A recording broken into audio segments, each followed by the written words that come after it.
सभी को मेरा सादर प्रणाम। मेरा नाम है प्रियंका। मैं स्वागत करती हूँ आप सभी का हमारे YouTube चैनल गुरुमंत्रा शिक्षा का ग्रंथ में। तो आपको अपनी स्क्रीन पे नज़र आ ही रहा होगा कि आज हम क्या कवर करने जा रहे हैं। तो इस लेक्चर को देखने से पहले उन सब स्टूडेंट्स के लिए मैं बोल रही हूँ जो कि डायरेक्ट इसी लेक्चर को देखने आए हैं। अगर आपके बेसिक्स बहुत अच्छे हैं तो कंटिन्यू करिए। अगर आपको थोड़ा सा कम पता है तो पहले इससे पिछला वाला वीडियो देख के आइए, तब आपको इसको समझने में ज़्यादा हेल्प होगी। और प्लस अपने जो डाउट्स हैं वो कमेंट सेक्शन में बताते रहिए। अगर आपको वीडियो अच्छा लगता है तो वो भी बताते रहिए। उससे थोड़ा सा एनर्जी मिलती है कि okay, let's put some more efforts in it. So please वो एनर्जी दीजिए, ठीक है। तो expression of lac operon in merozygotes, हम समझेंगे कि मीरोजाइगोट्स क्या होते हैं। एशेरिशिया कोलाई में कभी कभी क्या होता है कि लैक ऑपेरोन जो है वो एफ फैक्टर में इनकॉर्पोरेटेड होता है। किसी किसी एशेरिशिया कोलाई में ऐसा देखने को मिलेगा, क्योंकि बहुत सारे जो एशेरिशिया कोलाई हैं, हम ये नहीं बोल सकते कि सारे की सारे एशेरिशिया कोलाई पे हमको फर्टिलिटी फैक्टर मिलता है।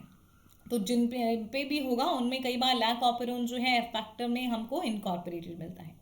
अब ऐसा एशेरिशिया कोलाई का स्ट्रेन जिसके पास एफ फैक्टर है और फिर उसके एफ फैक्टर में लैक ऑपेरोन भी है, वो अपना एफ फैक्टर जो है किसी एफ नेगेटिव स्ट्रेन को भी दे सकता है। मतलब ऐसा एशेरिशिया कोलाई का स्ट्रेन जिसपे फर्टिलिटी फैक्टर नहीं है।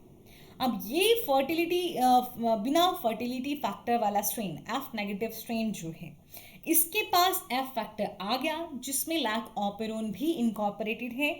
तो अब ये बन जाएगा functionally diploid for lac operon. जो ये एफ स्ट्रेन है, एफ नेगेटिव स्ट्रेन है, ये F negative strain after the incorporation of F factor, जो एफ फैक्टर के पास लैक ऑपेरोन है, ठीक। तो जब इस एफ नेगेटिव स्ट्रेन पे वो एफ फैक्टर आ गया जिसमें लैक ऑपेरोन है, तो अब ये एफ नेगेटिव स्ट्रेन को कहते हैं पार्शियल डिप्लॉइड, क्योंकि ये फंक्शनली डिप्लॉइड होता है लैक ऑपेरोन के लिए, और इसको ही मीरोजाइगोट कहा जाता है। इसमें एक्सोजिनोट होगा। जो एफ स्ट्रेन ने अपना डोनेट किया, अपना जीनोम ऑपेरोन है, डेफिनेटली जीनोम तो है ही एफ फैक्टर की फॉर्म में, तो वो एक्सोजिनेट है for F negative strain. So देखिए, this partial diploid bacterial cell containing an exogenode donated by F prime, F positive is called merozygote और partial diploid। तो ये एफ नेगेटिव स्ट्रेन जिसके पास पहले एफ फैक्टर नहीं था, लेकिन अब इसके पास एफ फैक्टर है, और वो कैसे क्या होगा इसके लिए, एक्सोजिनोट होगा। क्या होगा ये इसके लिए, एक्सोजिनोट रहेगा। फाइन, ठीक है। तो अब आप समझ गए मीरोजाइगोट क्या होते हैं और पार्शियल डिप्लॉइड्स क्या होते हैं, ठीक है। जैकोब ने मीरोजाइगोट बनाए थे लैक जीन्स के लिए, ताकि वो समझ सकें कि रेगुलेटरी म्यूटेंट कैसे काम करते हैं और कौन कौन से रेगुलेटरी म्यूटेंट्स हम देख सकते हैं, किस तरह से हम उनको समझ सकते हैं। तो इसके लिए उन्होंने कॉम्प्लीमेंटेशन टेस्ट किया। अब ये कॉम्प्लीमेंटेशन टेस्ट क्या होता है, तो एक्सपेरिमेंट जिसमें जीन और जीन की क्लस्टर्स को टेस्ट किया जाता है, बट पेयर वाइज टेस्टिंग होती है, ऐसे हम कॉम्प्लीमेंटेशन टेस्ट कहते हैं। तो ऐसे एक्सपेरिमेंट जिसमें जीन और जीन के क्लस्टर को पेयर वाइज टेस्ट किया जाता है उसको हम कॉम्प्लीमेंटेशन टेस्ट कहते हैं। क्लियर। देखिए, अब केस 1 हम लेते हैं। इसमें लैक ऑपेरोन जो है एशेरिशिया कोलाई में, उसमें हमको म्यूटेटेड रेगुलेटरी जीन देखने को मिल रही है। I negative is mutated, I positive is wild type. तो एशेरिशिया कोलाई क्रोमोसोम जिसमें रेगुलेटरी प्रोटीन जो है वो म्यूटेटेड है, as you can see. Mutated है मतलब ये या तो रिप्रेशर बना नहीं पाएगी। देखिए, जब वाइल्ड टाइप होगी तो रिप्रेशर बना पाएगी, ठीक है। वो रिप्रेशर जो है कहाँ बाइंड कर सकता है, ऑपरेटर के साथ, और ट्रांसक्रिप्शन को रोक सकता है। लेकिन क्योंकि रेगुलेटरी जीन जो है वो हमारे पास म्यूटेट हो गई है, तो अब यहाँ हमको या तो देखने को ही नहीं मिलेगा रिप्रेशन, या फिर वो नॉन फंक्शनल होगा। तो mutant repressor is not able to bind operator, वो ऑपरेटर के साथ बाइंड ही नहीं करेगा, इनहिबिशन ही नहीं करेगा, तो फिर आराम से ऑपरेटर भी जो है इट विल अलाउ प्रमोटर पे जो आरएनए पॉलीमरेज है उसको कि वो आराम से ट्रांसक्रिप्शन कॉन्टिन्यूसली करता रहे, क्योंकि रेगुलेटरी जीन जो है वो म्यूटेटेड है, वो अपना रिप्रेशर नहीं बना पा रही है। तो कॉन्स्टिट्यूटिव हमको रिजल्ट मिल गया, कॉन्स्टिट्यूटिव ट्रांसक्रिप्शन हो गई। वही दूसरा केस है E coli having F strain, ठीक है। तो अब इसमें क्या है, इसमें ई कोलाई का जो एक डीएनए पे जो रेगुलेटरी जीन है, ठीक, वो म्यूटेटेड है, लेकिन एफ जो फैक्टर था उस पे जो रेगुलेटरी जीन है वो वाइल्ड टाइप है। फाइन। अब यहाँ पे तो कॉन्स्टिट्यूटिव हमको देखने को मिलना चाहिए था ना, फिनोटाइप, लेकिन नहीं देखने को मिला, इसमें भी देखने को नहीं मिल रहा है ई कोलाई के क्रोमोसोम में, ठीक। क्यों? क्योंकि हमारे पास जो wild type gene, regulatory gene present है एफ फैक्टर में, वो सफिशिएंट रिप्रेशर बना देती है, और repressor trans acting regulatory protein होता है, ठीक है। तो ये सफिशिएंट जो है हमारे पास रिप्रेशर बना देगा, और ये दूसरे डीएनए पे जाके भी काम कर सकता है, उसके ऑपरेटर को जाके भी बाइंड कर देगा, इनहिबिट कर देगा। तो अब चाहे यहाँ पे एक ही हमारे पास क्या था, वाइल्ड टाइप रेगुलेटरी प्रोटीन था, बट उसी ने सफिशिएंट रिप्रेशर बना दिया और दोनों ऑपेरोन को इनहिबिट कर दिया, और कहीं भी हमको ट्रांसक्रिप्शन देखने को नहीं मिली।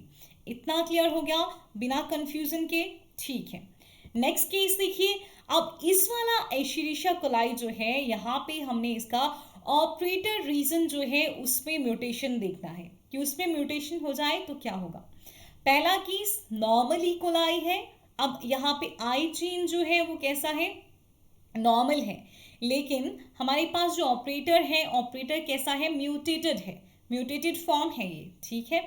तो अब यहाँ क्या होगा, रेगुलेटरी प्रोटीन तो अपना एक्सप्रेशन सफिशिएंट दे रही है, रेगुलेटरी जीन ने अपना रिप्रेशर प्रोटीन को बनाया है जो नॉर्मल है, ठीक है, क्योंकि यहाँ वाइल्ड टाइप रेगुलेटरी प्रोटीन है। लेकिन यहाँ हमें अब जो हमारा ऑपरेटर है वो म्यूटेटेड दिख रहा है। अब ये बोलेगा रिप्रेशर तुम्हारे दिन गए, मैं बदल गया हूँ, अब तुम्हारे साथ दोस्ती नहीं करूँगा, ठीक है। तो ऑपरेटर अब बाइंड नहीं करता है रिप्रेशर के साथ, और इसीलिए हमें कॉन्स्टिट्यूटिव जो है वो एक्सप्रेशन देखने को मिल रहा है। वहीं बात करते हैं ऐसा एस्चेरिशिया कोलाई का स्ट्रेन जिसमें एफ फैक्टर भी है, तो वहाँ हम देख सकते हैं कि क्या होगा। दोनों के पास भले ही रेगुलेटरी प्रोटीन्स जो हैं वो नॉर्मल टाइप हैं, रिप्रेशर जो है वो नॉर्मल बन रहा है, लेकिन ऑपरेटर जो कि मेनली सिसेक्टिंग होता है ना, ऑपरेटर जीन जो है, तो ये देखिए यहाँ जो नॉर्मल रिप्रेशर दोनों से बना है, लेकिन अब देखिए कोई भी ऑपरेटर जीन, ये वाइल्ड टाइप ऑपरेटर जीन वहाँ जाके तो नहीं बोलेगी इस वाली ऑपरेटर जीन को, एस्चेरिशिया कोलाई के क्रोमोसोम पे जो ऑपरेटर जीन है उसको कि बहन तुम जाओ, तुम्हारा काम मैं संभाल लूँगी, नहीं ना। तो यहाँ पे ऑपरेटर जो है वो कैसा है, म्यूटेटेड है, ठीक है। तो ये यहाँ पे एस्चेरिशिया कोलाई का रिप्रेशर तो बाइंड नहीं कर पाया, और हमको यहाँ कॉन्स्टिट्यूटिव एक्सप्रेशन देखने को मिला। वहीं वाइल्ड टाइप मतलब नॉर्मल टाइप है, यहाँ नॉर्मल टाइप रिप्रेशर है, तो जब रिप्रेशर मौजूद है और इंड्यूसर नहीं है तो ये रिप्रेशर बाइंड कर जाएगा ऑपरेटर पे, और ये वाला जो ऑपेरोन है इसकी पूरी ट्रांसक्रिप्शन जो है वो रुक जाएगी। अब क्लियर हो गया कि रेगुलेटरी जीन अगर म्यूटेटेड है तो क्या फ़र्क पड़ता है, और अगर ऑपरेटर जीन म्यूटेटेड है तो क्या फ़र्क पड़ता है। चलिए कुछ और डिफरेंट पार्शियल डिप्लॉइड्स के कैरेक्टर्स की हम बात करते हैं। तो देखिए जब जीनोटाइप दोनों के लिए इस तरह से, देखिए I positive, O positive, Z positive, मतलब सब वाइल्ड टाइप है, सब कैसा है, वाइल्ड टाइप है। तो देखिए बिना इंड्यूसर के, ये लैक जेड का एक्सप्रेशन देख रहे हैं, बिना इंड्यूसर के लैक जेड जो जीन है खुद को एक्सप्रेस नहीं करेगी, क्योंकि आई नॉर्मल रिप्रेशर बना देगी जीन, ओ जो ऑपरेटर जीन है वो भी नॉर्मल है, तो बिना इंड्यूसर के रिप्रेशर आएगा, ऑपरेटर पे बाइंड करेगा और एक्सप्रेशन नहीं होने देगा। लेकिन इंड्यूसर है तो लैक जेड एक्सप्रेस करेगी, क्योंकि इंड्यूसर बाइंड कर जाएगा आई जीन के साथ ऑपरेटर पे अब रिप्रेशर आई जीन के प्रोडक्ट यानी रिप्रेशर के साथ इंड्यूसर बाइंड कर जाएगा। ओ जो हमारा ऑपरेटर रीजन है उस पर कोई रिप्रेशर नहीं आएगा, आराम से लेग जेड का एक्सप्रेशन होगा। तो हम समझ गए कि ये इंड्यूसिबल, इसमें फिनोटाइप जो है वो इंड्यूसिबल टाइप है।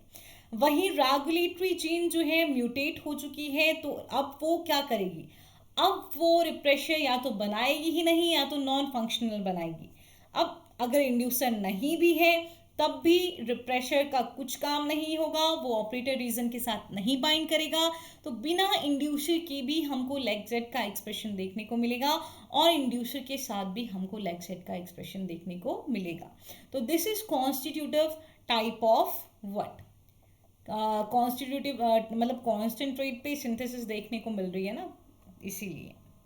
अब नेक्स्ट आपके पास आता है, इसमें देखिए क्या हुआ कि एक जो आपका है, पहले तो सेम जीनोम था, ठीक है, दोनों जो पार्शियल डिप्लॉइड में जो भी एफ फैक्टर का चाहे एक ऑपेरोन है चाहे अपना क्रोमोसोम का ऑपेरोन है उसका, दोनों में सेम थे। यहाँ पे एक में क्या है, इनहिबिटरी जो प्रोटीन है, जीन है, रेगुलेटरी जो जीन है वो म्यूटेटेड है, दूसरी वाइल्ड टाइप है, ठीक है।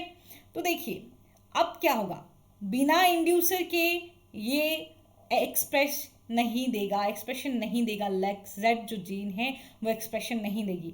क्यों मैम, अभी तो हमने पढ़ा कि यहाँ पे इनहिबिटरी प्रोटीन थी, लेकिन मैंने अभी पहले ये भी पढ़ाया कि एक भी वाइल्ड टाइप है तो वो सफिशिएंट रिप्रेशर बना सकता है और दूसरे की ऑपरेटर जीन को भी इनहिबिट कर सकता है, इसीलिए बिना इंड्यूसर के एक्सप्रेशन नहीं होगा।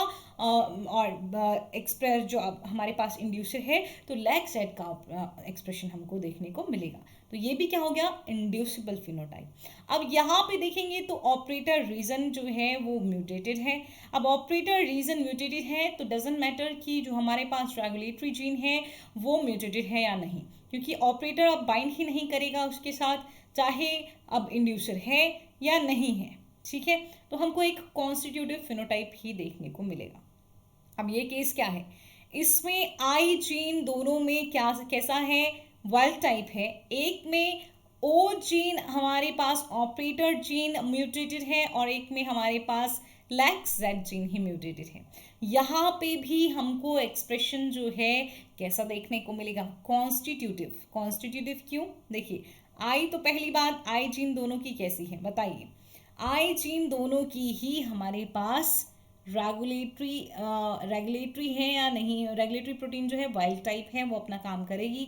एक में तो ऑपरेटर जो है वो म्यूटेटेड है, वो अपना काम कर लेगा, पर यहाँ जेड जीन में ही म्यूटेशन हो गई है तो ये भी खुद को एक्सप्रेस कर देगी, चाहे किसी भी फॉर्म में कर देगी, लेकिन कैसे भी कर देगी, म्यूटेट हो चुकी है। जैसे उसका नॉर्मल फंक्शन होता था ना कि अगर ऑपरेटर पे काम नहीं हो रहा है तो जेड अपने आप को काम नहीं शो करेगा, ठीक है, लेकिन अब क्या हो गया, जेड जीन भी म्यूटेटेड हो गई, हमको कॉन्स्टिट्यूटिव जो है वो एक्सप्रेशन देखने को मिलेगा विद और विदाउट इंड्यूसर। अब यहाँ पे देखिए, यहाँ पे भी आपको अगेन वही देखने को मिलेगा, कैसे, अब यहाँ पे ऑपरेटर जो है इनहिबिटरी भी एक तो चेंज हो गई, ठीक है, दूसरा एक में इनहिबिटरी जो है वो म्यूटेटेड है, एक जेड म्यूटेटेड है और एक में जो है सिर्फ ऑपरेटर म्यूटेटेड है। अब ऑपरेटर वाला भी कॉन्स्टिट्यूटिव एक्सप्रेशन दे सकता है क्योंकि ऑपरेटर बाइंड ही नहीं करेगा। और यहाँ पे अगेन सीधी सी बात है, यहाँ पे पहले तो सिर्फ जेड म्यूटेटेड था, लेकिन यहाँ पे तो अब आई भी म्यूटेटेड है जो कि अपना आगे कुछ प्रोडक्ट ही नहीं देगा, है तो डेफिनेटली कॉन्स्टिट्यूटिव हो जाएगा, क्योंकि हमको विद और विदाउट इंड्यूसर जो है वो रिजल्ट देखने को मिलेगा। यहाँ ऑपरेटर रीजन जो है वो म्यूटेटेड है तो यहाँ रिप्रेशर आ भी रहा है तो काम नहीं करेगा, यहाँ तो पहले रिप्रेशर ही काम नहीं करेगा तो बाकी तो हम बात ही नहीं करेंगे। तो ये आपको समझ आ गया पूरा टेबल, कोई कंफ्यूजन होगा तो आप मुझे बता दीजिएगा, इसको कोई भी पेयर जो है आपको पूछना है आप कमेंट बॉक्स में नीचे कमेंट कर दीजिएगा कि ये हमको समझ नहीं आया है। अब आपको क्लियर है, ठीक है, चलिए। अब पॉजिटिव रेगुलेशन कैसा होता है, ठीक है, पॉजिटिव रेगुलेशन ऑफ कैटाबोल और यहाँ रहेगा और कैटाबोलाइट रिप्रेशन बोलेंगे हम, ठीक है, पॉजिटिव रेगुलेशन एंड कैटाबोलाइट रिप्रेशन या और कैटाबोलाइट रिप्रेशन, ठीक है। पहले समझ लीजिए कि क्या कैसे पॉजिटिव रेगुलेशन हो सकता है, कैसे कैटाबोलाइट रिप्रेशन हो सकता है, आराम से सुनना, ध्यान से सुनना है ना। Although lactose can induce the expression of lactoferrin. The level of expression is very low. Okay हम समझ गए कि लैक्टोज जो है वो लैक्टोपेरोन के एक्सप्रेशन को इंड्यूस कर सकता है, ये इसका एक्सप्रेशन करवा सकता है लैक्टोपेरोन का, क्या करवा सकता है ना, क्योंकि लैक्टोज जब जाता है मीडियम में तो वो रिप्रेशर के साथ बाइंड करता है और हमारे पास लैक्टोपेरोन आराम से खुद को एक्सप्रेस करता है। लेकिन जो लेवल ऑफ एक्सप्रेशन रहता है ना वो बहुत लो रहता है। इसका रीजन क्या है कि लो एक्सप्रेशन रहता है? The reason for this is that the lactoferrin is subjected to catabolite repression or the reduced expression of genes brought on by growth in the presence of glucose। देखिए ये कब होता है कि लैक्टोज जो है बहुत कम काम करता है, ये इसलिए करता है कम काम, इसीलिए इसका कैटाबोलाइट रिप्रेशन होता है क्योंकि वहाँ ग्रोथ मीडियम में जो है वो ग्लूकोज भी प्रेजेंट रहेगा। ठीक है, तो जब मीडियम में ग्लूकोज प्रेजेंट होता है तो फिर लैक्टोपेरोन की जो जीन्स हैं वो बहुत कम खुद को एक्सप्रेस करती हैं या कई बार एक्सप्रेस भी नहीं करती हैं। इसको हम कहते हैं कैटाबोलाइट रिप्रेशन। समझ के आप क्या समझे कि हालांकि लैक्टोज जो है वो इंड्यूस कर सकता है एक्सप्रेशन ऑफ लैक्टोपेरोन, लेकिन लेवल बहुत कम रहता है।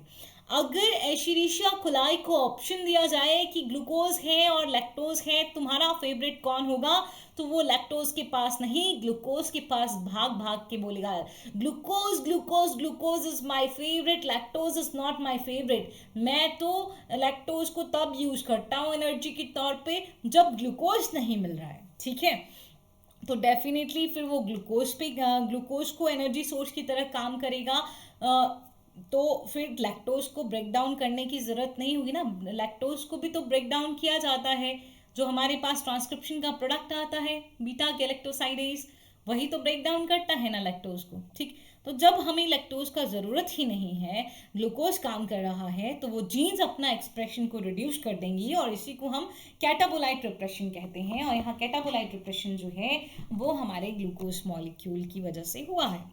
Glucose is very easily metabolized, so is the preferred fuel source over lactose, and hence it makes sense to prevent expression of lactoferrin when glucose is present। आप समझ गए, ग्लूकोज को easily इसका जो मेटाबॉलिज्म में आगे रहेगा वो इजीली मेटाबोलाइज किया जा सकता है इसको, इसीलिए लैक्टोज नहीं, प्रेफरेबल जो सोर्स है वो ग्लूकोज है। ठीक, इसलिए हम समझ गए कि ओके ये हो सकता है फिर कि ग्लूकोज अगर फेवरेट हो गया तो लैक्टोज की जीन्स तो डेफिनेटली कम काम करेंगी या शायद काम भी नहीं करेंगी, ज़्यादा ग्लूकोज है तो फिर एक्सप्रेशन नहीं मिलेगा हमको लैक्टोपेरोन का देखने को, इसीलिए जो है इसको हमने बोल दिया कैटाबोलाइट रिप्रेशन। तो जब ग्लूकोज मेटाबोलाइज किया जाता है, लैक्टोज रिप्रेस हो जाता है, तो हमको डायोक्सिक ग्रोथ देखने को मिलती है। कैसी डायोक्सिक ग्रोथ देखने को मिलती है? दिस इज द डायग्राम जहाँ पे आपको दिख रहा है डायोक्सिक ग्रोथ।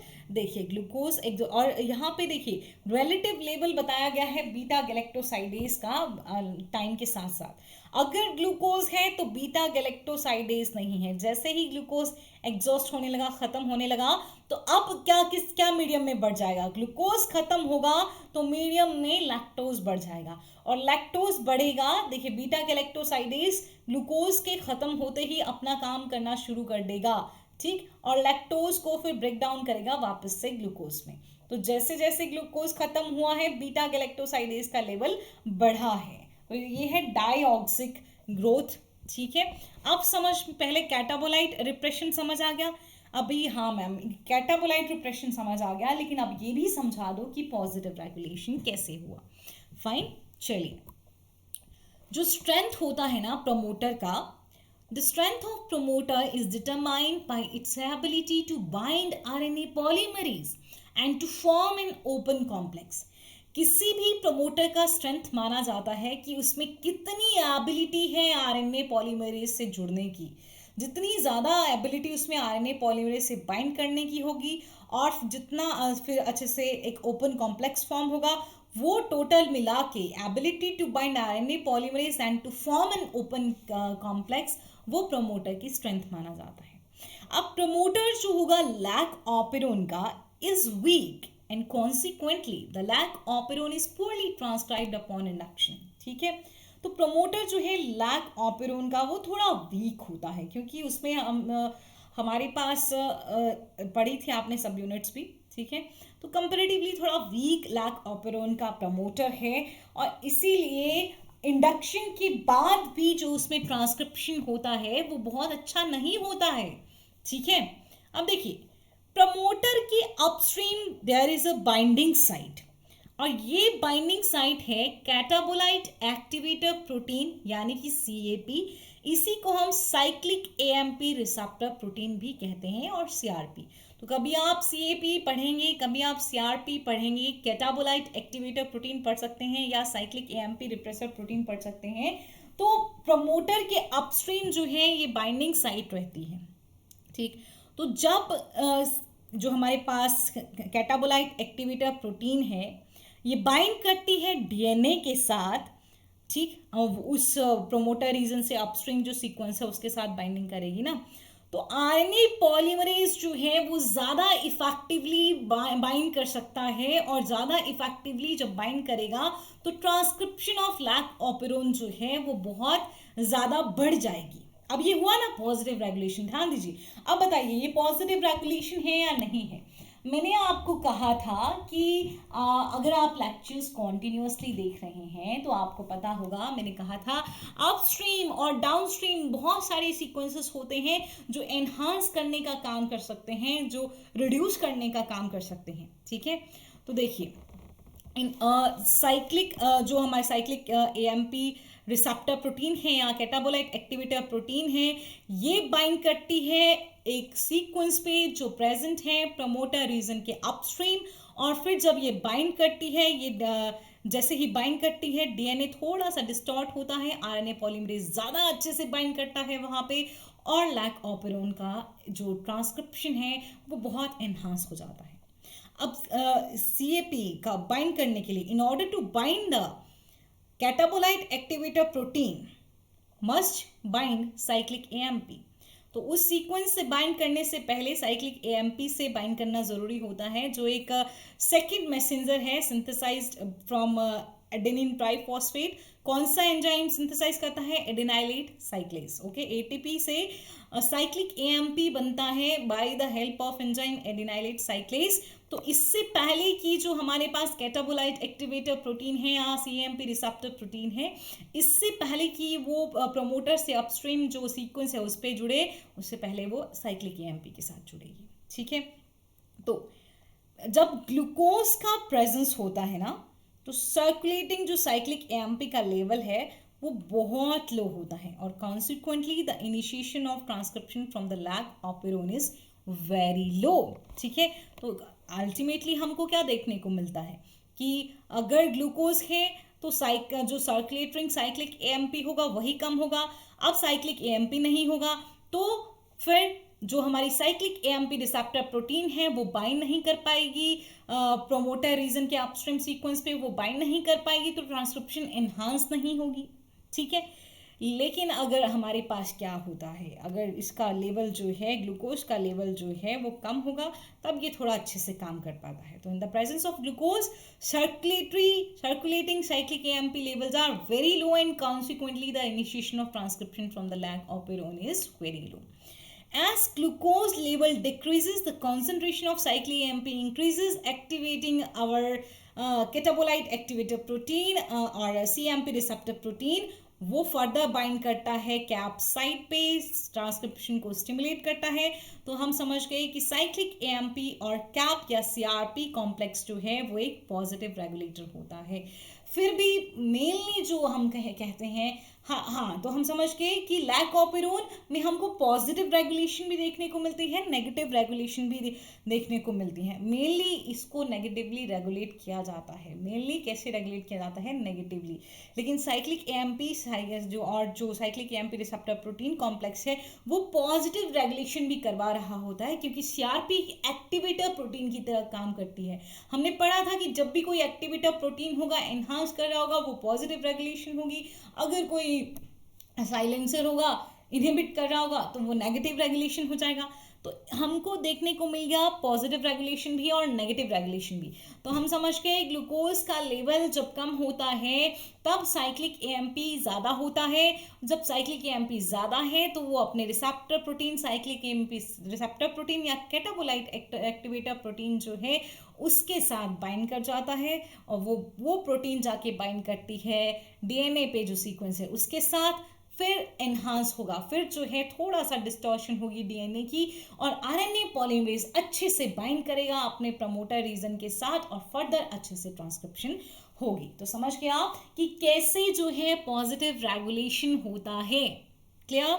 चलिए, तो ये देखिए, अब ये आपको दिखाई दे रहा है कि ग्लूकोज की कॉन्सेंट्रेशन का, लैक्टोज की कॉन्सेंट्रेशन का और साइक्लिक एएमपी जो है उसका क्या इफेक्ट पड़ेगा। जो ई कोलाई का प्रमोटर है उसका ट्रांसक्रिप्शन होने में, वहाँ से ट्रांसक्रिप्शन स्टार्ट होने में। चलिए, ग्लूकोज का कॉन्सेंट्रेशन लो है, लैक्टोज का कॉन्सेंट्रेशन भी लो है, तो साइक्लिक एएमपी का कॉन्सेंट्रेशन हालांकि हाई है। तो अब क्या होगा? ठीक है, लेवल ऑफ ट्रांसक्रिप्शन जो है वो लो रहेगा। क्यों लो रहेगा? ठीक है, साइक्लिक एएमपी और जो हमारे पास सीएपी है वो तो अच्छे से काम कर रहा है, लेकिन यहाँ पे क्या है, लैक्टोज का कॉन्सेंट्रेशन जो है वो कम है। ठीक है, तो लैक्टोज जो है वो आएगा नहीं, अच्छे से बाइंड नहीं कर पाएगा रिप्रेशर के साथ। तो लैक रिप्रेशर जो है बहुत बार ऑपरेटर के साथ क्या करेगा, बाइंड करेगा और ट्रांसक्रिप्शन सही से नहीं होगी। तो लेवल ऑफ ट्रांसक्रिप्शन क्या हो गया, लो हो गया। फिर देखिए, ग्लूकोज का कॉन्सेंट्रेशन हाई होगा तो लैक्टोज का कॉन्सेंट्रेशन लो होगा। अब साइक्लिक एएमपी भी लो ही होगा, तो हम तो डेफिनेटली यहाँ समझ गए कि लैक्टोज का कॉन्सेंट्रेशन लो है और उस टाइम पे आराम से लैक रिप्रेशर बाइंड करेगा बहुत बार और लेवल ऑफ ट्रांसक्रिप्शन लो रहेगा। ग्लूकोज का कॉन्सेंट्रेशन हाई है, लैक्टोज का कॉन्सेंट्रेशन हाई है, और ये भी हमको पता है जब ग्लूकोज का कॉन्सेंट्रेशन हाई होगा साइक्लिक एएमपी का कॉन्सेंट्रेशन लो रहेगा। साइक्लिक एएमपी इज इम्पॉर्टेंट कि वो क्या करवा सके, वो हमारी सीआरपी प्रोटीन के साथ बाइंड कर सके, वो प्रोटीन जो है वो हमारे प्रमोटर रीजन के अपस्ट्रीम बाइंड कर सके, फिर वो एनहांस करेगा ट्रांसक्रिप्शन को। लेकिन ग्लूकोज कॉन्सेंट्रेशन हाई है, लैक्टोज भी हाई है, लेकिन ग्लूकोज जब हाई होगा सीएमपी हाई नहीं होगा, सीएमपी कॉन्सेंट्रेशन जो है वो लो रहेगी। अल्टीमेटली लेवल ऑफ ट्रांसक्रिप्शन जो है वो लो रहेगा, क्योंकि एनहांसर का काम कौन कर रहा है, सीएमपी सीआरपी है ना। ग्लूकोज का कॉन्सेंट्रेशन अगर लो है, लैक्टोज का कॉन्सेंट्रेशन हाई है और ग्लूकोज का कम है, तो सीएमपी हाई हो सकता है, तो ये होगा हाई। और अब ये हाई है तो जुड़ेगा सीआरपी प्रोटीन के साथ, जो बाइंड करेगी हमारे प्रमोटर रीजन के आसपास और एनहांस करेगी हमारी ट्रांसक्रिप्शन को। तो यहाँ हमको मिलेगा फिर high level of transcription. I hope तुम लोगों को ये सारा बहुत अच्छे से समझ आया है और कोई भी कंफ्यूजन नहीं है। कोई कंफ्यूजन है तो ज़रूर कमेंट बॉक्स में कमेंट करके बताएं। तब तक के लिए thank you, stay safe, stay healthy, take care, bye bye.